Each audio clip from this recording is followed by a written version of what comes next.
तिलक academy subscribe कीजिए हमारा channel और लेटेस्ट वीडियो नोटिफिकेशन के लिए इस बेल आइकॉन को प्रेस कीजिए और ऑल पे क्लिक कीजिए। Thank you. Hello friends, welcome back to our YouTube channel Tilak academy. मैं सबसे पहले स्टार्ट करने से पहले पिछले 2 दिन के लिए मैं आपसे क्षमा चाहता हूं, क्योंकि मैं 2 दिन आपको वीडियो नहीं दे पाया, मैथ्स की भी नहीं दे पाया, इंग्लिश की भी नहीं दे पाया। उसके पीछे कारण ये था कि मेरी थोड़ी सा स्वास्थ्य ठीक नहीं था, तो मैं वीडियो शूट नहीं कर पाया आप लोगों के लिए, तो उसके लिए तो मैं क्षमा प्रार्थी हूँ। आज की जो वीडियो है वो मैथ्स की वीडियो होगी और हमारा रेशो एंड प्रोपोर्शन का थर्ड पार्ट है ये। अगर देखें तो थर्ड वीडियो रेशो और प्रोपोर्शन के ऊपर है ना। ये हमारी 35th वीडियो है पूरी सीरीज़ की, और इस पर्टिकुलर वीडियो में हम स्टेटमेंट वाले क्वेश्चन जो होते हैं रेशो प्रोपोर्शन के, उनको सॉल्व करने का जानेंगे, कैसे उनको बड़ी आसानी से सॉल्व किया जा सकता है। ठीक है, तो प्रीवियस ईयर क्वेश्चन की हेल्प से मैं बताऊंगा कि कैसे हम रेशो में किसी चीज़ को डिवाइड कर सकते हैं और कैसे सॉल्व कर सकते हैं बड़ी आसानी से। ठीक है, तो ये तो हम इस वीडियो में देखने वाले हैं। एक चीज़ मैं और आपको बता दूं कि जब मैं ये वीडियो अभी शूट कर रहा हूँ रात में, तो अभी तक क्या हुआ है कि हमारे जो GS वाले सर हैं वो किसी ज़रूरी काम से बाहर गए हुए हैं, तो वो अभी तक आए नहीं हैं। उन्होंने मुझे कॉल करके ज़रूर बोला था कि मैं रात में आऊँगा तो मैं वीडियो को शूट करूँगा, मतलब रात में लेट भी हो जाता हूँ तो मैं वीडियो शूट करूँगा। तो हो सकता है, क्योंकि वो करते हैं सब चीज़ों को मैनेज करके, बड़ा उनके पास समय की बहुत डिमांड है, मतलब समय बहुत कम रहता है उनके पास, तो सारी चीज़ों को बहुत अच्छे से मैनेज करके चलते हैं।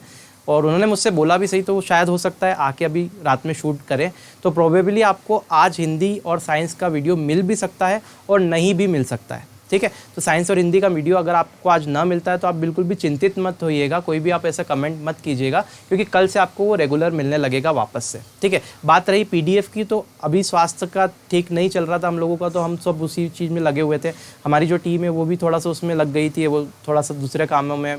टीम तो क्या है, हम लोग ही हैं जो भी हैं, टीम तो नहीं बोल सकते। ठीक है, तो सब लोग डिस्टर्ब हो गए थे थोड़े से, तो कोई प्रॉब्लम नहीं है, PDF भी आपको मिल जाएगी, बिल्कुल भी उसके लिए चिंतित ना होइए। चलिए स्टार्ट करते हैं हमारे वीडियो की, और स्टार्टिंग करते हैं वीडियो की और देखते हैं पहला क्वेश्चन।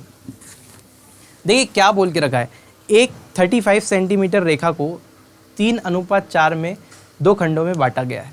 ठीक है, तो बड़े की लंबाई आपको बताना है, बड़ा आसान क्वेश्चन है। 35 सेंटीमीटर की क्या है, नीचे लिखें। ठीक है, 35 सेंटीमीटर की क्या है, एक लाइन है, लेट सपोज 35 सेंटीमीटर की लाइन। इसको अपन ने क्या किया है, 3:4 में डिवाइड किया है। कितने में? 3:4 में। तो ये 3 और ये 4, 3:4 में हमने डिवाइड किया। अब 3:4 में अगर डिवाइड किया तो आपको बड़े पार्ट की लेंथ बतानी है। आप ये देखो कितना है 3:4, आप दोनों को ऐड करो, कितना हो गया, 4 और 3 7। ये 7 पार्ट की वैल्यू जो होनी चाहिए वो 35 सेंटीमीटर होना चाहिए, क्योंकि टोटल लाइन 35 सेंटीमीटर की है। 7 पार्ट 35 के बराबर है। आप देखो एक पार्ट किसके बराबर होगा, तो 5 सेंटीमीटर के बराबर होगा। एक पार्ट अगर 5 सेंटीमीटर के बराबर है, बड़ा पार्ट 4 पार्ट है मेरे पास, बड़ा वाला पार्ट क्या है, 4 पॉइंट बता रहा है, तो 1 पॉइंट अगर देखें तो वो 5 सेंटीमीटर के बराबर है, तो 4 पॉइंट किसके बराबर होगा, तो 4 × 5 यानी कि 20 सेंटीमीटर। तो आपका जो उत्तर होगा इस प्रश्न का वो होगा 20 सेंटीमीटर। ठीक है, अगला क्वेश्चन देखते हैं। देखिए अगले क्वेश्चन में आपसे बोल के रखा है कि 3 बंदे हैं ABC, ठीक है, और उनके बीच में कुछ पैसे को 5:7:6 के रेशो में बांटा गया। उनके बीच में पैसे 5:7:6 के रेशो में बटे हुए हैं। आगे बोला है कि जो B है उसको C से 4500 रुपये ज़्यादा मिलते हैं। आप देखिए क्या बोला है, B जो है उसको C से 4500 रुपये ज़्यादा मिलते हैं, तो आपको बताना है C को कितना पैसे मिलेंगे। बड़ी आसान है, देखो कैसे। आप मुझे बताओ कि यहाँ पे B को देखो और यहाँ पे C को देखो। आप मुझे बताओ यहाँ पे B को C से कितना ज़्यादा मिल रहा है, तो आप बोलेंगे सर यहाँ C के पास 6 पार्ट है और B के पास 7 पार्ट है, मतलब जो B है उसको C से 1 पार्ट ज़्यादा मिल रहा है, तो आप बोलोगे सर 1 पार्ट ज़्यादा मिल रहा है। भैया 1 पार्ट ज़्यादा मिल रहा है और 1 पार्ट ज़्यादा मिल रहा है, लेकिन ये क्वेश्चन में बोल के रखा है भाई साहब ने कि 4500 ज़्यादा मिल रहा है, मतलब इस 1 पार्ट की वैल्यू आप धीरे से देखोगे तो 4500 है, 1500 है 1 पार्ट की वैल्यू। आई बात समझ में? अगर 1 पार्ट की वैल्यू 1500 है तो C के पास कितना है, तो आप बोलेंगे 6 पार्ट। अब मुझे बताओ C के पास अगर 6 पार्ट है और हमारा 1 पार्ट 4500 का है, तो 6 पार्ट 4500 का मल्टीप्लाई नहीं करना पड़ेगा क्या? 6 पार्ट निकालने के लिए करना पड़ेगा। आप बोलोगे हाँ, तो बोलो हाँ। ठीक है, 6 का अगर 40 या मल्टीप्लाई करेंगे तो आप ये देखोगे 2 0 तो सेम चिपकी हुई है, तो ऐसे ही चिपकी रह जाएगी। और 6 का मल्टीप्लाई करेंगे तो 6 पे 5 में मल्टीप्लाई करेंगे 30, 3 यहाँ आ गया, 24 और 3 27, यानी कि आप ये पाएंगे गुरुजी के 27,000 रुपये जो है ना वो C को मिलेंगे। C का पार्ट जो है 27,000 रुपये। बोलो हाँ। ठीक है, देखो वीडियो अच्छा लगता है तो शेयर कर दो यार अपने दोस्तों में, फटाफट से शेयर कर दिया करो यार, तुम लोग क्या शेयर नहीं करते हो, गलत है फिर ये, है ना। देखो अगला क्वेश्चन क्या बोल रहा है कि आपके पास 3 बंदे हैं। अब ये 3 बंदे क्या कर रहे हैं, A से B तक जा रहे हैं। ए से बी तक कुछ भी दूरी होगी, कोई डिस्टेंस होगी, अब ए से बी तक की डिस्टेंस फिक्स है, वो जा रहे हैं और उनकी स्पीड का जो रेशो है 4, 5 और 3 है। तो आपको उनके टाइम का रेशो बताना है कि टाइम का रेशो क्या होगा। देखो सिंपल सी बात होती है, जब हम टाइम की और वर्क की बात करते हैं या स्पीड की या टाइम की बात करते हैं, तो आपने ये फॉर्मूला बड़ी आसानी से बहुत बार पढ़ा होगा छोटी क्लास में। तो speed equal to distance upon time होता है। तो आप ये देखेंगे कि ए से बी तक जा रहा है, तो ए से बी तक, तीनों ही ए से बी तक जा रहे हैं, तीनों ही अगर ए से बी तक जा रहे हैं मतलब डिस्टेंस कांस्टेंट है। तो ये डिस्टेंस जो है वो कांस्टेंट है। कांस्टेंट का मतलब एक कुछ भी नंबर ले लो या नियतांक है, इससे कोई फ़र्क नहीं पड़ेगा। कांस्टेंट मतलब इससे कोई फ़र्क नहीं पड़ेगा, ये हमेशा एक जैसी है। तो अगर इससे कोई नहीं फ़र्क पड़ेगा तो मैं मान लेता हूँ डिस्टेंस कांस्टेंट यानी कि 1 है। तो आप ये बोलेंगे स्पीड और टाइम का जो रिलेशन होता है वो इन्वर्स होता है एक दूसरे को, क्योंकि कांस्टेंट लगाते हैं तो इन्वर्सली प्रोपोर्शनल लगा देंगे हम कांस्टेंट हटा के। ठीक है, फिजिक्स का भी आपने पढ़ा हो, तो नहीं भी पढ़ा हो तो ये ध्यान रखिए कि ये अपॉन में आ रहा है, इसका मतलब क्या है, उल्टा होता है। उदाहरण से समझिए, जैसे मुझे एक जगह से दूसरी जगह जाना है, अब मेरी स्पीड तेज़ है तो मुझे समय क्या लगेगा, कम, समय कम लगेगा। इसका मतलब ये रेसिप्रोकल हुआ कि नहीं। अगर आप चाल को बढ़ाएंगे तो आपको समय कम लगेगा, अगर आप अपनी गति को कम कर देंगे, स्पीड को कम कर देंगे, तो आप बोलेंगे कि टाइम ज़्यादा खाएंगे भैया, हम तो जाने में आराम से जाएंगे धीरे ठप्पे से, है ना। ठीक है, क्लियर है। तो ये स्पीड का रेशो है। तो आप बताइए टाइम का रेशो क्या होगा। तो पीछे से कोई बोलेगा दादा टाइम का रेशो 1/4, 1/5 और 1/3 होगा। ठीक है, तो मैंने बोला बिल्कुल सही है भैया, ये जिस हिसाब से बताया उस हिसाब से तो यही होगा। फिर उन्होंने बोला कि ये होगा, तो आप पहले ऑप्शन में ढूंढेंगे कि ये ऑप्शन में है क्या, तो आप बोलेंगे नहीं ये तो है ही नहीं। तो हम क्या करेंगे, तो इसको सिंपल फॉर्म में कन्वर्ट करेंगे। देखो इस रेशो को सिंपल फॉर्म में कैसे कन्वर्ट किया जाता है अलग से मैं सिखा सकता था, लेकिन क्वेश्चन के अंदर ही मैं आपको सिखा रहा हूँ। ये चीज़ तो आपको नोट करनी है कि जब भी ऐसी परिस्थिति बनेगी तो इस परिस्थिति से कैसे निपटा जाए, है ना। बहुत सारी परिस्थिति बनती है जीवन में, तो ये बन गई, तो कैसे निपटेंगे। तो आप देखिए नीचे क्या है, 4, 5 और 3। तो आप इन तीनों का क्या लीजिए, एलसीएम लीजिए। सबसे पहले एलसीएम लीजिए, तो 4, 5 और 3 का एलसीएम आप देखेंगे तो 5 × 15 = 60। तो ये कितना हो गया, 60। आप देखिए एलसीएम कितना आया मेरे दोस्त, तो आप बोलेंगे 60 आया। अगर एलसीएम 60 आया तो जो भी एलसीएम आया ना उससे आप पूरे में मल्टीप्लाई कर दीजिए, ऑटोमेटिक परिस्थिति हल हो जाएगी। तो आप देखो मल्टीप्लाई कर दो, तो ये 60 का यहाँ, ये 60 का यहाँ और ये 60 का यहाँ मल्टीप्लाई कर दिया, तीनों में कर दो। ठीक है, क्योंकि एलसीएम है तीनों का नीचे वालों का। तो आप ये 4 से काटो तो ये 15 बार में कटेगा, 5 से काटो तो ये 12 बार में कटेगा, 3 से काटो तो ये 2 बार में कटेगा, मतलब 20 आएगा। तो आप ये पाएंगे कि 15, 12 और दादा 20 आ जाएगा। तो ये जो आया है ये टाइम का रेशो आया है। आप देखिए ऑप्शन में कहाँ मिल रहा है आपको 15, 12 और 20, ढूंढो जरा बी वाला ऑप्शन। देखिए अगला क्वेश्चन देखिए क्या बोल के रखा हुआ है। राहुल एक बंदा है बहुत अच्छा, उसने बोला है उसकी आय और बचत का अनुपात 11:2 है। तो देखिए आय और बचत का अनुपात 11:2 है। 11 आय है तो बचत कितना है, 2। 11 कमाता है तो 2 रुपये बचाता है बेचारा, ठीक है, कोई दिक्कत नहीं। अब देखें अगर, तो यदि उसकी बचत 760 रुपये है, यानी कि उसकी जो सेविंग है वो 760 रुपीज़ है, तो आपको ये बताना है कि उसका व्यय यानी कि एक्सपेंडिचर कितना होगा। ठीक है, तो अब देखिए मेरी बात थोड़ी सी आपको ध्यान से इसके लिए सुननी पड़ेगी, तब ये क्वेश्चन आपका हो पाएगा। कि अगर मैं बात करूँ इनकम की, किसी बंदे की इनकम की बात करूँ यानी कि आय की बात करूँ, तो वो कोई भी बंदा हुआ तो वो क्या करेगा, आराम से कमाएगा खूब। फिर क्या करेगा, कमाने के बाद में क्या करेगा, 2 चीज़ करेगा, बचाएगा और खर्च करेगा। तो बचत को तो अपन बोल देते हैं सेविंग और खर्चे को हम लोग बोल देते हैं एक्सपेंडिचर। तो आपका सीधा सीधा मतलब ये हो गया भाई साहब कि अगर इनकम का फॉर्मूला देखें तो वो बचेगा सेविंग प्लस एक्सपेंडिचर।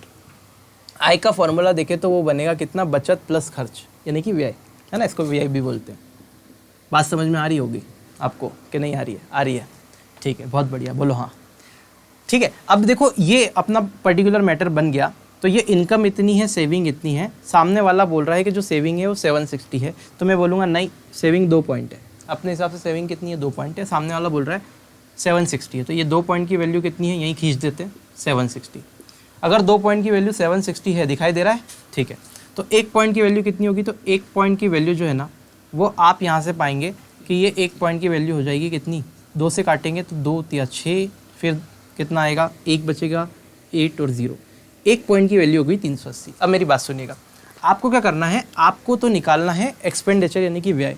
तो देखिए अगर मुझे एक्सपेंडिचर निकालना है, ये वाला पार्ट निकालना है, तो मैं क्या कर सकता हूँ, इसको उधर कुदाऊँगा, और जब मैं इसको उधर कुदाऊँगा यानी कि उसको उधर शिफ्ट करूँगा तो इनकम में से सेविंग माइनस होगी, इनकम माइनस सेविंग जो होगा वो मेरा एक्सपेंडिचर होगा, खर्च होगा। तो आप मुझे बताइए इनकम जो है वो 11 है, एक्सपेंडिचर जो है सेविंग जो है वो 2 है।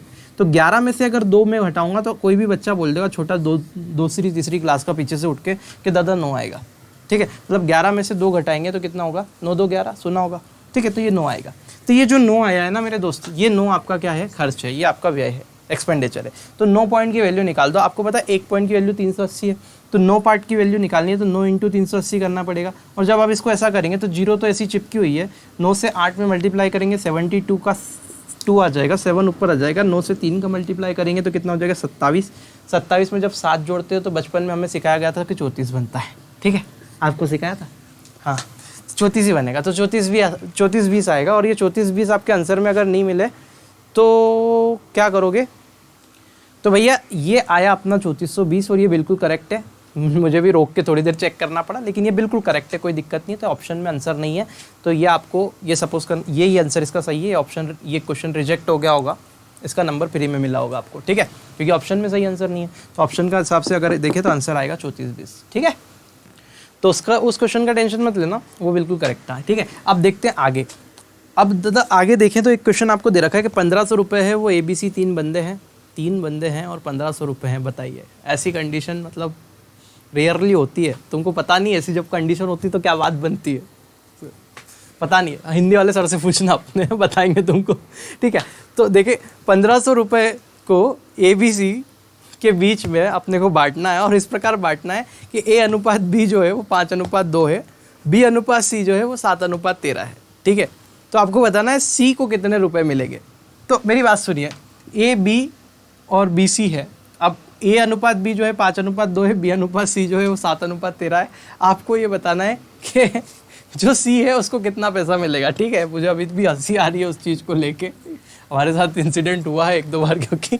ठीक है, तो चलो ठीक है, ये पर्टिकुलर चीज़ें हमने देखी। अब देखो एक्चुअल में क्या करना है, मुझे अगर ABC में बांटना है तो A/B/C की वैल्यू मुझे निकालनी पड़ेगी, इन तीनों का रेशो मुझे निकालना पड़ेगा। ठीक है, तभी मैं बांट सकता हूँ। तो इन तीनों का रेशो निकालने के लिए मेरे दोस्त क्या करना पड़ेगा, आपको मैंने सिखा दिया है रेशो को मिक्स करते। देखो स्टेप बाय स्टेप अपन कर रहे हैं, कोई भी चीज़ ऐसी नहीं आएगी क्वेश्चन में जो आपको आती नहीं है, क्योंकि अपन ने बनाया ही होता है, उस हिसाब से पूरा शेड्यूल किया चीज़ों को। ठीक है, अच्छा लग रहा है तो शेयर कर देना, इसके लिए बता रहा हूँ बार बार। अभी देखो अपन मिला लेते हैं, तो कैसे मिलाएंगे, तो आपको मैंने क्या सिखाया था कि आप इसको सीधे नीचे उतर जाओ लेके, 7 और 5 कितना हो गया, 35 हो गया। फिर आप ऐसे उतर जाओ तो ये 14 हो गया, 14। फिर ऐसे उतर जाओ तो ये 26 हो गया। और आप बोलोगे कि इससे कटता है, तो आप बोलोगे नहीं कटता है। और सामने वाले ने आपको बोल रखा है कि 1500 रुपये को बांटना और C का पार्ट बताना है, तो आप देखो कि C को 26 पार्ट मिलता है। तो पहले तो आप देखो इन तीनों का सम कितना होता है, क्योंकि टोटल पैसा 1500 रुपये, तो तीनों का अगर सम देखेंगे तो 35, 14 और 26। तो आप देखेंगे 2 और 1 3, यानी कि ये तो 40 हो गया, ये 40 हो गया, और 35 करेंगे तो 75 हो गया। 40 और 35 75 हो गया, मतलब इन तीनों का सम हो गया 75। और टोटल पैसा अपने पास 1500 है, तो 75 पार्ट की वैल्यू हो गई 1500। अगर 75 पार्ट की वैल्यू 1500 हो गई तो आपने 15 का 12 15 का टेबल आपने सीखा होगा। कैसे सीखा होगा, 15 1 जा 15, और 15 से 5 बार में काटेंगे तो 75, यानी 5 पार्ट की वैल्यू कितनी है, 100 है। 5 पार्ट की वैल्यू 100 है, तो 5 से फिर उड़ा दो तो ये हो जाएगा 1 पार्ट की वैल्यू 20। अगर 1 पार्ट की वैल्यू मेरे दोस्त 20 है, तो आप बताओ C के पास कितना पार्ट है, तो आप बोलोगे 26 पार्ट है। तो 1 पार्ट की वैल्यू 20 है, मतलब डबल करके एक 0 चिपकी हुई है, 20 से मल्टीप्लाई करना, सिंपल सी बात। तो 26 में अगर 20 से मल्टीप्लाई करेंगे तो डबल करके और एक 0 चिपका दो, तो 26 का डबल करेंगे तो 52 होता है, और 52 लगा के एक 0 चिपकाएंगे तो कितना हो जाएगा, 520। हमारा दूध वाला आ चुका है। ठीक है, तो 520 हो गया। तो 520 जो होगा वो करेक्ट आंसर होगा। चलो ठीक है, अगला क्वेश्चन देखते हैं। क्या बोला है, यदि 1040 रुपये को A, B और C में 1/2 अनुपात 1/3 अनुपात 1/4 में बांटा गया। देखो आधा हिंदी आधा इंग्लिश है, कॉम्प्रोमाइज़ करना तुम लोग, के रेशो में बांटा हुआ है, तो आपको बताना है B का क्या हिस्सा होगा। ठीक है, एक तो ये है ना, मैं यहाँ स्क्रीन पे देखता हूँ तो मेरी शक्ल मेरे को पसंद नहीं आती, इतना ज़्यादा काला दिखाता हमारा ये जो सॉफ्टवेयर हम यूज़ कर रहे हैं एक्चुअल में। तो आपको रियलिटी में बता दूँ, आप मिलना कभी मुझसे आके, मैं इतना काला नहीं हूँ। ठीक है, तो ये बहुत ज़्यादा काला दिखाता है, मतलब ठीक ठाक शक्ल दी है भगवान ने अपने को, लेकिन फिर भी ये बहुत, ये है ना सब, ये कंप्यूटर का जादू है, कंप्यूटर जी का। चलिए तो स्टार्ट करते हैं। ये वाला पर्टिकुलर क्वेश्चन अगर देखें तो 1040 है, और इसको मुझे क्या करना है, मुझे 3 बंदों में बांटना है। मतलब 3 बंदे क्या है, A, B और C है, राइट। अगर ये A, B, C 3 बंदों में बांटना है तो आप ये देखेंगे 1/2 अनुपात में कितना दे रखा है, 1/3 और अनुपात में दे रखा है 1/4, यानी कि 1/2 रेशो 1/3 रेशो 1/4 में इसको मुझे डिवाइड करना है। नाश्ता आ चुका है, ठीक है। देखो, तो अब इसमें डिवाइड करना है, तो इसको डिवाइड कैसे करेंगे? अभी मैंने बताया रेशो को सिंपल पहले कन्वर्ट कर लो, है ना। तो पहले रेशो को सिंपल कैसे कन्वर्ट करोगे? सबका एलसीएम ले लो। तो 2 3 6 और 6 यहाँ पे 4 है, तो 2 का और मल्टीप्लाई करेंगे तो 12 आ जाएगा एलसीएम। अब आप बोलोगे आप ऐसे एलसीएम कैसे ले लेते हो? तो मैं बोलता हूँ कि मैं हमेशा जब भी एलसीएम लेना होता है, एक बार सिखा देता हूँ आराम से, कि जब भी मुझे एलसीएम लेना होता है तो मैं क्या करता हूँ, सबसे बड़े वाले को पकड़ के उसको एलसीएम कंसीडर कर लेता हूँ। तो मैंने सबसे बड़ा नंबर ढूंढा तो 4 मिला, इस 4 को पकड़ा और बोल दिया कि 4 ही एलसीएम है। लेकिन मैं करता हूँ फिर दूसरे नंबर को उसमें ढूंढना शुरू करता हूँ। तो 4 को आप देखो, 4 था, उसको पकड़ लिया, तो 4 में कितना है? तो 2 × 2 है। ऑलरेडी 4 को अगर ब्रेक करके लिखोगे तो 2 × 2 आएगा। अब मुझे बताओ, क्या 2 इसके अंदर समाहित हो गया? क्या आ गया? तो आप बोलोगे हाँ दादा आ गया। क्या 4 इसके अंदर आ गया? तो आप देखो 2 × 2 लिखा है 4, तो बोलोगे हाँ सर आ गया। क्या इसमें 3 आ गया? तो आप बोलोगे नहीं आया, तो 3 और ठोक दो। 3 और ठोक देंगे तो कितना हो जाएगा? 4 × 12, 2 2 4 और 12, यानी कि एलसीएम जो आएगा वो 12 आएगा। ये तो बहुत छोटा सा नंबर थे, आसानी से भी देख के बता सकते थे, बड़े नंबर आए तब भी ऐसे हो जाएगा, ठीक है। कभी करके बताऊंगा आराम से। तो ये 12 आ गया एलसीएम। अब इस 12 का मल्टीप्लाई ठोक दो पूरे में, तो 12 का अगर मल्टीप्लाई करेंगे तो 12/2 रेशो में 12/3 रेशो में आ जाएगा 12/4। अगर ये ऐसा कर दिया तो फिर काट देते हैं। ये 6 हो गया, ये 4 बार में कट गया, ये 4 से 3 बार में कटा, यानी कि 6 4 और 3। क्या दिखाई दे रहा है यहाँ तक? कोने तक नजर जा रही है? ठीक है, जा रही है। तो 6 4 और 3 में पैसा बटा हुआ है। आपको क्या बताना है? बी का कितना हिस्सा है? तो आप देखो बी के पास 4 पॉइंट है। बी के पास कितना पॉइंट है? 4 पॉइंट। टोटल पैसा कितना है? 1040। तो टोटल पॉइंट देखो 6 4 10 और 3 कितना है? 13। मतलब 13 पॉइंट टोटल है, और 13 पॉइंट टोटल की वैल्यू जो होगी टोटल पैसे के बराबर होगी, यानी कि 1040 के बराबर होगी। तो 13 पॉइंट की वैल्यू अगर 1040 है तो आप मुझे बताओ 13 का अगर देखें तो 104। अब देखो यहाँ पे देखोगे 3 8 24, यानी कि हाँ 13 से अगर काटेंगे तो ये 8 बार में घटता है, यानी कि 1 पॉइंट की वैल्यू आप देखोगे कि 80 आ गई। अगर मेरे दोस्त 1 पॉइंट की वैल्यू 80 आ गई तो आपको निकालना था किसका भाग? बी का। तो बी का हिस्सा जो है वो 4 पॉइंट है, तो 1 पॉइंट की वैल्यू 80 है, तो 4 पॉइंट की वैल्यू 32 यानी कि 320 होगी। 80 × 4 करोगे तो 320 ही मिलेगा ना दादा, ठीक है। तो 320 होगा आंसर ए वाला। चलो अगला क्वेश्चन देखते हैं, नाश्ता वाश्ता करके बिल्कुल कंप्लीट, ठीक है। अगला क्वेश्चन क्या है? 3 संख्याएं 1:2:3 के अनुपात में है। यदि इनके घनों का योग जो है 972 है, तो तीनों संख्याओं में सबसे बड़ी संख्या बतानी है, ठीक है। देखो घन का मतलब होता है क्यूब। 3 नंबर्स है, उनका रेशो कितना है? 1:2:3। 3 नंबर इस रेशो में। अब इनका क्यूब का, अगर इनके क्यूब का सम करें तो 972 आता है, 72 आता है। देखो यहाँ पे आपको एक चीज़ ध्यान रखनी है, अगर इस टाइप का क्वेश्चन आ जाए स्क्वायर वाला या क्यूब वाला, जहाँ आपको स्क्वायर करना है और क्यूब करना है और रेशो दे के रखा है, तब आप गच्चा खा जाओगे। तब अगर आप जोड़ के और करोगे स्क्वायर और सीधे काट पीट कर दोगे, मामला बिगड़ जाएगा, क्योंकि वहाँ आपको क्यूब रूट लेना पड़ेगा। क्यों? एक्चुअल में क्या होता है, देखो अगर रेशो की बात करें तो रेशो से जब भी हम ओरिजिनल नंबर को निकालते, मेरी बात को बहुत गहराई से समझना, मैं एक्स वैक्स के चक्कर में पढ़ता नहीं हूँ और मानता भी नहीं हूँ, ठीक है, लेकिन जब ज़रूरत है वहाँ तो लगाना पड़ेगा। तो मैं बोलूँ 1 2 और 3, एक्स तो समझते होगे आप लोग, ठीक है। तो 1 2 और 3 की बात करें तो यहाँ पे एक्स का मल्टीप्लाई अगर करेंगे तो एक्स का मल्टीप्लाई आपने यहाँ किया तो एक्स, यहाँ पे किया तो कितना हो जाएगा 2x, और यहाँ पे किया तो कितना हो जाएगा 3x। अब मेरी बात सुनो, ये x 2x और 3x है आपके पास में। जब भी हम क्या करते हैं रेशो से, ये हमारा रेशो था, इस रेशो से अगर हमको नंबर निकालना होता है, नंबर, तो रेशो से अगर मुझे ओरिजिनल नंबर निकालना है, जैसे कि 3 नंबर 1 2 3 के रेशो में मुझसे ओरिजिनल बताना है कि भाई मुझे बता दो कि 3 नंबर क्या होंगे, तो मैं एक वेरिएबल लेके मल्टीप्लाई ठोक देता हूँ और मैं बोलता हूँ 3 नंबर होंगे x 2x और 3x। ये बचपन की मेथड है, आपने सीखी होगी। अब इन 3 नंबर के क्या बोला है, इनके घनों का योग, मतलब इन 3 नंबर का क्यूब करना है और फिर सम करना है। तो पहले नंबर का अगर क्यूब करेंगे तो क्या होगा, x क्यूब। दूसरे नंबर का क्यूब करेंगे तो 2x का क्यूब होगा, और तीसरे नंबर का क्यूब करेंगे तो 3x का क्यूब होगा। इनके घनों का मतलब क्यूब्स का सम, तो क्यूब का सम करेंगे तो ये प्लस प्लस प्लस होगा, और ये जो होगा वो किसके बराबर है, तो 972 के बराबर होगा, जैसा कि प्रश्न में कहा गया है, बोला गया है, लिखा गया है। देखते हैं एक्स क्यूब यहाँ करेंगे तो 8x क्यूब बनेगा, क्योंकि 2 का क्यूब तो 8 होता है, हमने बचपन में सीखा है। 3 का क्यूब 27 होता है, तो 27x क्यूब बनेगा। आप धीरे से इन सबको जोड़ेंगे तो x क्यूब 8x क्यूब और 27, तो 27 + 9 करेंगे तो 9 × 27 9 × 36, तो मतलब 36x क्यूब बनेगा। और आप देखेंगे 36 एक्स क्यूब की वैल्यू कितनी है, 972 है, मतलब 972 यहाँ है। तो मैं बोलूँगा कि मैं धीरे से जगह देख के यहाँ लिख देता हूँ। तो 36 सॉरी एक्स क्यूब की अगर मैं वैल्यू यहाँ से निकालूँ तो आप ये कहेंगे कि 972 अपॉन में 36 आएगा दादा। और अगर ऐसा आ गया तो मैं इसको 6 से काट सकता हूँ, क्योंकि जब भी 36 दिखता है तो मैं 6 से काटता हूँ। ठीक है, तो 6 से काटेंगे तो 6 बार में कटेगा, और 6 से इसको काटेंगे तो 6 से इसको काटेंगे तो एक बार में, और यहाँ पे 3 बन रहा है तो यहाँ 3 बनेगा तो कितना हो गया 37, 6 6 36 और एक बचा तो 6 दूना 12। फिर से अगर देखेंगे तो क्या ये 6 से कट सकता है, तो आप बोलेंगे 6 दूना 12 और 4 6 7 42। ठीक है, तो 6 2 बार में 12 और 7 बार में 42, यानी कि एक्स क्यूब की वैल्यू आपको मिलेगी 27। और अगर आप एक्स क्यूब हटाना चाहते हैं, एक्स की वैल्यू चाहते हैं, तो यहाँ आपको क्यूब रूट लेना पड़ेगा।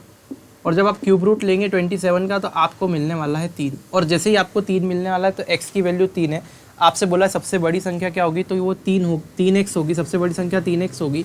तो आप 3 तो ठीक है, और एक्स की वैल्यू कितनी है आपके पास में 3 है, तो 9 आएगा। तो जो भी क्वेश्चन सिंपल होंगे जोड़ पे तो वो तो हम सीधे कर देंगे, लेकिन जब स्क्वायर वाला होगा तब हमको एक्स सपोज करना ही पड़ेगा। अब हम एक्स सपोज नहीं करते, अब हम सीख चुके हैं। तो अब हम दूसरा तरीका क्या है इसको सॉल्व करने का, इस प्रकार का जब भी प्रश्न आएगा तो मैं एक काम करूँगा, बहुत ध्यान से देखना, ये पूरा हटा देता हूँ। अब मैं एक काम करूँगा सीधा सच्चा। मेरे को पता है कि इनका जो क्यूब है, इन नंबर्स का अगर क्यूब करके जोड़ दूँ तो मुझे 972 मिलता है। भैया यही मिलता है 972 ही, 972 ही दे रखा है। ठीक है, तो 972 मिलता है। कब मिलता है, जब तीनों का क्यूब करके जोड़ूँ। तो इसका क्यूब मारो तो कितना आएगा, 1 का क्यूब 1 ही होता है, 2 का क्यूब करेंगे 8 होता है, 3 का क्यूब करेंगे आप बोलेंगे 27 होता है, तीनों को जोड़ देंगे आप बोलेंगे 36 होता है। तो आपको क्या करना है, 36 से काटना है इसको। 36 से आप काटोगे तो आपने देखा जब इसको 36 से डिवाइड करोगे तो 972 में 36 का डिवाइड करेंगे तो आप ये पाएंगे कि आपको 27 मिलेगा। अब आपको ये बात दिमाग में हमेशा ध्यान रखिए कि आपने क्यूब किया है, नंबर का क्यूब किया है, तो आपको ओरिजिनल रेशो पे अगर जाना है तो आपको उसका क्यूब रूट लेना ही पड़ेगा, तभी आप ओरिजिनल रेशो पे जा सकते हैं। तो इस 27 का आप धीरे से क्यूब रूट ले लेना, और क्यूब रूट लोगे तो फिर 3 मिलेगा। और जैसे ही आपको 3 मिलता है तो अब आप ये सपोज कर लेना ओरिजिनल रेशो के हिसाब से 1 पॉइंट की वैल्यू 3 है। ओरिजिनल रेशो के लिए 1 पॉइंट की वैल्यू कितनी है, 3 है। तो 1 पॉइंट की वैल्यू अगर 3 है तो 3 पॉइंट की वैल्यू कितनी हो जाएगी, तो आप बोलोगे 3 में 3 का मल्टीप्लाई लगाएंगे और सब बोलेंगे 9, सब बच्चे बोलेंगे 9। ठीक है, तो 9 आपका आंसर हो जाएगा, डी वाला ऑप्शन। अब ये हटा दो मेरे सामने से, अब मत लाना। ठीक है, तो अल्टीमेटली हमारा जो है आज का वीडियो यहीं खत्म होता है। आई होप आपको ये बहुत ज़्यादा पसंद आएगा और बहुत ज़्यादा हेल्प करेगा। जो आप देखेंगे, आप अगर कंपैरिजन करना चाहते तो आप कर सकते हैं। जो देखेंगे आप कि जो 1-1 घंटे की वीडियो में आपको पढ़ाया जाता है, ठीक है, मैं बात नहीं कर रहा कहाँ कैसे क्या कुछ भी, लेकिन मैं आपको एक रियलिटी फैक्ट बता रहा हूँ। आप जब हमारे वीडियो देखते होंगे चैनल पे आके तो आपको खुद को लगता होगा कि जो चीज़ आपको 1 घंटे में या 1.5 घंटे में बताई जाती है, 4-4 लेक्चर में बताई जाती है, जितने कॉन्सेप्ट, वो हम आपको एक 20 मिनट के वीडियो में दे सकते हैं और दे रहे हैं। 20 मिनट के वीडियो में हम आपको इतनी सारी चीज़ें प्रोवाइड करवा देते हैं कि आप अगर चाहें ना तो पूरे दिन भी अगर उन कॉन्सेप्ट पे प्रैक्टिस करेंगे तो पूरा दिन भी आपको कम पड़ जाएगा। प्रीवियस ईयर लेके करके देख लेना, ठीक है। तो आई होप ये आपको वीडियो पसंद आएगी। अगर आप पसंद आती है तो अपने दोस्तों में से ज़्यादा से ज़्यादा शेयर कीजिए। चैनल पे पहली बार आप जुड़ रहे हैं हमारे साथ, पहली बार इस वीडियो को देख रहे हैं, चैनल पे आए हैं, स्वागत है आपका। आप चैनल को सब्सक्राइब कर लीजिए और पास ही में बेल आइकॉन बन के आएगा, उसको प्रेस कर दीजिएगा, तो लेटेस्ट वीडियो का नोटिफिकेशन आपको मिलता रहेगा। मिलते हैं नेक्स्ट वीडियो में, तब तक के लिए जय हिंद।